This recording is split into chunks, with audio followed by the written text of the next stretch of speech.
ನಮಸ್ತೆ, welcome back to our channel Soumya recipe corner. ಇವತ್ತು ನಾವು ಸೋಯಾ ಚಂಕ್ಸ್ನ ಯೂಸ್ ಮಾಡಿಕೊಂಡು ಒಂದು ಈಸಿಯಾಗಿ ಮಾಡುವಂಥ ಬ್ರೇಕ್ಫಾಸ್ಟ್ ರೆಸಿಪಿನ ಹೇಗೆ ಮಾಡೋದು ಅಂತ ನೋಡೋಣ. ಇದಂತೂ ಮಾಡೋದಕ್ಕೆ ತುಂಬಾ ಈಸಿಯಾಗಿರುತ್ತೆ ಮತ್ತು ತುಂಬಾ ಟೇಸ್ಟಿಯಾಗೂ ಇರುತ್ತೆ. ಕ್ವಿಕ್ಕಾಗೂ ಕೂಡ ಮಾಡ್ಕೊಬೋದು. ಆ ರೀತಿಯಾದಂಥ ಒಂದು ರೆಸಿಪಿ ಇದು. ನೀವು ಕೂಡ ಈ ರೆಸಿಪಿನ ನಾನು ಹೇಳೋ ವಿಧಾನದಲ್ಲಿ ಒಂದ್ಸರಿ ಟ್ರೈ ಮಾಡಿ. ತುಂಬ ಈಸಿಯಾಗಿ, ಕ್ವಿಕ್ಕಾಗಿ, ಟೇಸ್ಟಿಯಾಗಿ ಮಾಡ್ಕೊಬೋದು. ಇವಾಗ ರೆಸಿಪಿ ಹೇಗೆ ಮಾಡೋದು ಅಂತ ನೋಡೋಣ ಬನ್ನಿ. ಮೊದಲಿಗೆ ನಾನಿಲ್ಲಿ ಒಂದು ಕುಕ್ಕರ್ ಇಟ್ಕೊಂಡಿದ್ದೀನಿ. ಕುಕ್ಕರ್ಗೆ ಸ್ವಲ್ಪ ಆಯಿಲ್ ಹಾಕ್ಕೊಂಡಿರೋಂತಹದ್ದು. ಆಯಿಲೆಲ್ಲ ಕಾದ್ಮೇಲೆ ನಾನು ಸ್ವಲ್ಪ ಸ್ಪೈಸಸ್ನ ನಾನು ಇಲ್ಲಿ ಹಾಕ್ಕೊತಾ ಇದ್ದೀನಿ. ಸ್ಪೈಸಸ್ ಜೊತೆಗೆ ನಾನು ಕರಿಬೇವು ಮತ್ತು 4-5 ಹಸಿಮೆಣ್ಸಿನ್ಕಾಯಿ ಹಾಗೆ 2 ಈರುಳ್ಳಿನ ಉದ್ದುದ್ದಕ್ಕೆ ಕಟ್ ಮಾಡಿಕೊಂಡು ಹಾಕ್ಕೊತಾ ಇರುವಂತಹದ್ದು. ಇವಾಗ ನಾವು ಇದನ್ನು ಈರುಳ್ಳಿ ಸ್ವಲ್ಪ ಲೈಟಾಗಿ ಕಲರ್ ಚೇಂಜ್ ಆಗಬೇಕಾಗತ್ತೆ. ಅಲ್ಲಿ ತನಕ ನಾವು ಇದನ್ನು ಚೆನ್ನಾಗಿ ಫ್ರೈ ಮಾಡ್ಕೊಳ್ಳೋಣ. ಇದೆಲ್ಲ ನಮಗೆ ಸ್ವಲ್ಪ ಚೇಂಜ್ ಆಗ್ತಾ ಇದ್ದಂಗೆ ಕಲರ್, ನಾನು ಶುಂಠಿ ಬೆಳ್ಳುಳ್ಳಿ ಪೇಸ್ಟ್ನ 1 ಸ್ಪೂನ್ ಆಗೋಷ್ಟು ತೊಗೊಂಡಿರೋಂತಹದ್ದು. ಅದನ್ನು ಕೂಡ ನಾವು ಹಸಿ ಸ್ಮೆಲ್ ಹೋಗೋ ತನಕ ಫ್ರೈ ಮಾಡ್ಕೊಬೇಕಾಗತ್ತೆ. ಅದೆಲ್ಲ ನಮಗೆ ಚೆನ್ನಾಗಿ ಹಸಿ ಸ್ಮೆಲ್ ಹೋಗಿ ಫ್ರೈ ಆದಮೇಲೆ ನಾನು 2 ಟೊಮೆಟೊನ ಈ ರೀತಿಯಾಗಿ ಮೀಡಿಯಮ್ ಆಗಿ ಕಟ್ ಮಾಡ್ಕೊಂಡು ಸೇರಿಸ್ಕೊತಾ ಇದ್ದೀನಿ. ಇದನ್ನು ಕೂಡ ನಮಗೆ ಚೆನ್ನಾಗಿ ಬೇಯಬೇಕಾಗತ್ತೆ. ಟೊಮೆಟೊ ನಮಗೆ ಸ್ವಲ್ಪ ಇಲ್ಲಿ ಮೆತ್ತಗಾಗಬೇಕು, ಅದಕ್ಕೋಸ್ಕರ ನಾನು ಸಾಲ್ಟು ಕೂಡ ಸೇರಿಸ್ಕೊತಾ ಇರೋವಂತಹದ್ದು. ಸಾಲ್ಟೆಲ್ಲ ಹಾಕ್ಕೊಂಡು ಚೆನ್ನಾಗಿ ಇದನ್ನು ಕ್ಲೀನಾಗಿ ಫ್ರೈ ಮಾಡ್ಕೊಬೇಕಾಗತ್ತೆ. ನಮಗೆ ಟೊಮೆಟೊ ಎಲ್ಲ ಮೆತ್ತಗಾಗಬೇಕಾಗತ್ತೆ ನೋಡಿ, ಚೆನ್ನಾಗಿ ಅಲ್ಲಿ ತನಕ ನಾವು ಫ್ರೈ ಮಾಡ್ಕೊಬೇಕಾಗತ್ತೆ. ಅದೆಲ್ಲ ಫ್ರೈ ಆದಮೇಲೆ ನಾನು ಇಲ್ಲಿ 1 ಟೇಬಲ್ ಸ್ಪೂನ್ ಆಗೋಷ್ಟು ಹಸಿಮೆಣ್ಸಿನ್ಕಾಯಿ ಪುಡಿ, ಹಾಗೆ 1 ಟೇಬಲ್ ಸ್ಪೂನ್ ಆಗೋಷ್ಟು ಧನಿಯಾ ಪುಡಿ, ಹಾಗೆ 1/4 ಸ್ಪೂನ್ ಆಗೋಷ್ಟು ಗರಂ ಮಸಾಲ, 1/4 ಸ್ಪೂನ್ ಆಗೋಷ್ಟು ಸ್ವಲ್ಪ ಅರಿಶಿಣ ಸೇರಿಸಿರೋಂತಹದ್ದು. ನಾನು ದೊಡ್ಡ ಸ್ಪೂನಲ್ಲಿ ತೊಗೊಂಡಿರೋಂತಹದ್ದು. ನೀವು ನೋಡ್ಕೊಳ್ಳಿ, ಖಾರ ಎಷ್ಟು ಬೇಕಾಗುತ್ತೆ ನೋಡ್ಕೊಂಡು ಸೇರಿಸ್ಕೊಳ್ಳಿ. ಇವಾಗ ನಾವು ಚೆನ್ನಾಗಿ ಫ್ರೈ ಮಾಡಬೇಕು. ಇದು ಸ್ಮೆಲ್ಲೆಲ್ಲ ಹಸಿ ಸ್ಮೆಲ್ ಹೋದ್ಮೇಲೆ ನಾನಿವಾಗ 3 ಟೇಬಲ್ ಸ್ಪೂನ್ ಆಗೋಷ್ಟು ಮೊಸರನ್ನ ಸೇರಿಸ್ತಾ ಇದ್ದೀನಿ ನೋಡಿ. ಮೊಸರನ್ನೆಲ್ಲ ಹಾಕ್ಕೊಂಡು ನಾವು ಚೆನ್ನಾಗಿ ಇದನ್ನು ಮಿಕ್ಸ್ ಮಾಡಬೇಕಾಗತ್ತೆ. ತುಂಬಾ ಈಸಿಯಾಗಿ ಮಾಡುವಂತಹ ಬ್ರೇಕ್ಫಾಸ್ಟ್ ಇದು ನೋಡಿ. ಇಷ್ಟೇ, ತುಂಬ ಸಿಂಪಲಾಗಿ ನೀವು ಮಾಡ್ಕೊಬೋದು. ಇವಾಗ ನಾನು ಕರ್ಡೆಲ್ಲ ಹಾಕ್ಕೊಂಡು ಇವಾಗ ಚೆನ್ನಾಗಿ ಫ್ರೈ ಮಾಡ್ಕೊತಾ ಇದ್ದೀನಿ ನೋಡಿ. ತುಂಬ ಚೆನ್ನಾಗಿದು ನಮಗೆ ಫ್ರೈ ಆಗಬೇಕು. ಆಯಿಲೆಲ್ಲ ಬಿಟ್ಕೊಂಡು ಬರೋ ತನಕನೂ ನಾವು ಇದನ್ನು ಸ್ವಲ್ಪ ಫ್ರೈ ಮಾಡ್ಕೊಳ್ಳೋಣ. 1-2 ನಿಮಿಷದಲ್ಲಿ ಇದು ಆಯಿಲೆಲ್ಲ ಬಿಟ್ಕೊಂಡು ಬರೋದಕ್ಕೆ ಸ್ಟಾರ್ಟ್ ಆಗುತ್ತೆ ನಮಗೆ.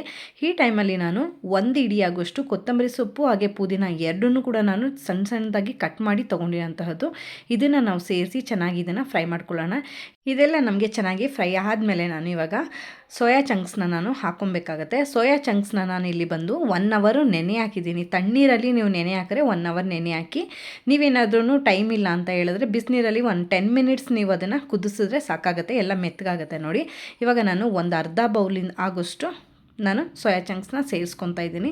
ಸೇರಿಸ್ಕೊಂಡು ನಾವು ಇದನ್ನು ಕೂಡ ಚೆನ್ನಾಗಿ ಫ್ರೈ ಮಾಡ್ಕೊಳ್ಳೋಣ. ಇದೆಲ್ಲ ನಮಗೆ ಮಸಾಲ ಜೊತೆಗೆ ಸೋಯಾ ಚಂಕ್ಸು ಹೊಂದ್ಕೊಬೇಕು, ಅಲ್ಲಿ ತನಕ ನಾವು ಇದನ್ನು ನಿಧಾನವಾಗಿ ಫ್ರೈ ಮಾಡ್ಕೊಳ್ಳೋಣ. ಇದೆಲ್ಲ ಆದಮೇಲೆ ನಾನು ಇವಾಗ ನೋಡಿ ಎಲ್ಲ ಅಲ್ಲಿ ಸ್ವಲ್ಪ ಸ್ವಲ್ಪ ಆಯಿಲೆಲ್ಲ ಬಿಟ್ಕೊಂಬರೋಕ್ಕೆ ಸ್ಟಾರ್ಟ್ ಆದಮೇಲೆ ನಾನು 1 ಲೋಟ ಅಕ್ಕಿನ ನಾನು ವಾಶ್ ಮಾಡಿ ತೊಗೊಂಡಿರೋಂತಹದ್ದು. ಅಕ್ಕಿನ ನಾನು ಇವಾಗ ಸೇರಿಸ್ಕೊಂಡು ಎಲ್ಲನೂ ಕೂಡ ನಾವು ಈ ರೀತಿಯಾಗಿ ಮಿಕ್ಸ್ ಮಾಡ್ಕೊಬೇಕಾಗತ್ತೆ. ಚೆನ್ನಾಗಿದೆ ಮಿಕ್ಸ್ ಆಗಲಿ.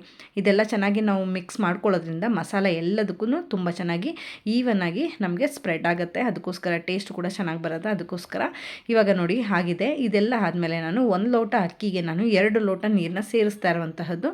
ಸೇರಿಸ್ಕೊಂಡು ನಾವು ಎಲ್ಲನೂ ಕೂಡ ಇವಾಗ ಮಿಕ್ಸ್ ಮಾಡ್ಕೊಳ್ಳೋಣ. ಈ ರೀತಿಯಾಗಿ ಮಿಕ್ಸ್ ಮಾಡ್ಕೊಬೇಕಾಗತ್ತೆ. ಎಲ್ಲನೂ ಕೂಡ ಸೆಟ್ ಮಾಡ್ಕೊಂಡಿದ್ದಾದಮೇಲೆ ನಾವು ರುಚಿಗೆ ತಕ್ಕಷ್ಟು ಉಪ್ಪನ್ನು ಕೂಡ ನಾನು ಸೇರಿಸ್ತಾ ಇದ್ದೀನಿ. ಟೊಮೆಟೊ ಬೇಯಬೇಕಾದ್ರೂ ಕೂಡ ನಾವು ಸ್ವಲ್ಪ ಸಾಲ್ಟ್ ಹಾಕ್ಕೊಂಡಿರೋದ್ರಿಂದ ನೀವು ನೋಡಿಕೊಂಡು ಸಾಲ್ಟನ್ನ ಸೇರಿಸ್ಕೊಬೇಕಾಗತ್ತೆ ಇಲ್ಲಿ. ಇದೆಲ್ಲ ಆದಮೇಲೆ ಇವಾಗ ನಾನು 1 ಟೇಬಲ್ ಸ್ಪೂನ್ ಆಗೋಷ್ಟು ತುಪ್ಪ ಕೂಡ ನಾನು ಸೇರಿಸ್ತಾ ಇರುವಂತಹದ್ದು ನೋಡಿ. ತುಪ್ಪನ ಸೇರಿಸಿ ನಾವು 1-2 ನಿಮಿಷ ಬಿಟ್ಟರೆ ಅದು ಕುದಿಯೋದಕ್ಕೆ ಸ್ಟಾರ್ಟ್ ಆಗುತ್ತೆ ಲೈಟಾಗಿ. ಆವಾಗ ನಾವು ಕುಕ್ಕರ್ ಲಿಡ್ ಕ್ಲೋಸ್ ಮಾಡಿಕೊಂಡು 2 ವಿಷಲ್ ಬಿಟ್ಟರೆ ಸೂಪರಾಗಿ ರೆಡಿ ಆಗುತ್ತೆ ನೋಡಿ. ರೈಸ್ ರೆಸಿಪಿ ತುಂಬಾ ಈಸಿನೇ, ತುಂಬ ಕ್ವಿಕ್ಕಾಗೂ ಕೂಡ ಆಗುತ್ತೆ, ಹಾಗೆ ತುಂಬ ಟೇಸ್ಟಿಯಾಗೂ ಕೂಡ ಇರುತ್ತೆ. ಇದಕ್ಕೆ ನೀವು ಮೊಸರು ಬಜ್ಜಿನ ಕಾಂಬಿನೇಷನ್ ಆಗಿ ಮಾಡ್ಕೊಬೋದು, ತುಂಬ ಚೆನ್ನಾಗಿರುತ್ತೆ. ನೀವು ಕೂಡ ಈ ರೆಸಿಪಿನ ಮನೇಲಿ ಒಂದ್ಸರಿ ಟ್ರೈ ಮಾಡಿ. ಟ್ರೈ ಮಾಡಿದ್ಮೇಲೆ ರೆಸಿಪಿ ಹೇಗೆ ಬಂತು ಅಂತ ನನಗೆ ಮಿಸ್ ಮಾಡದೆ ಕಾಮೆಂಟ್ ಮಾಡಿ, ಓಕೆನಾ?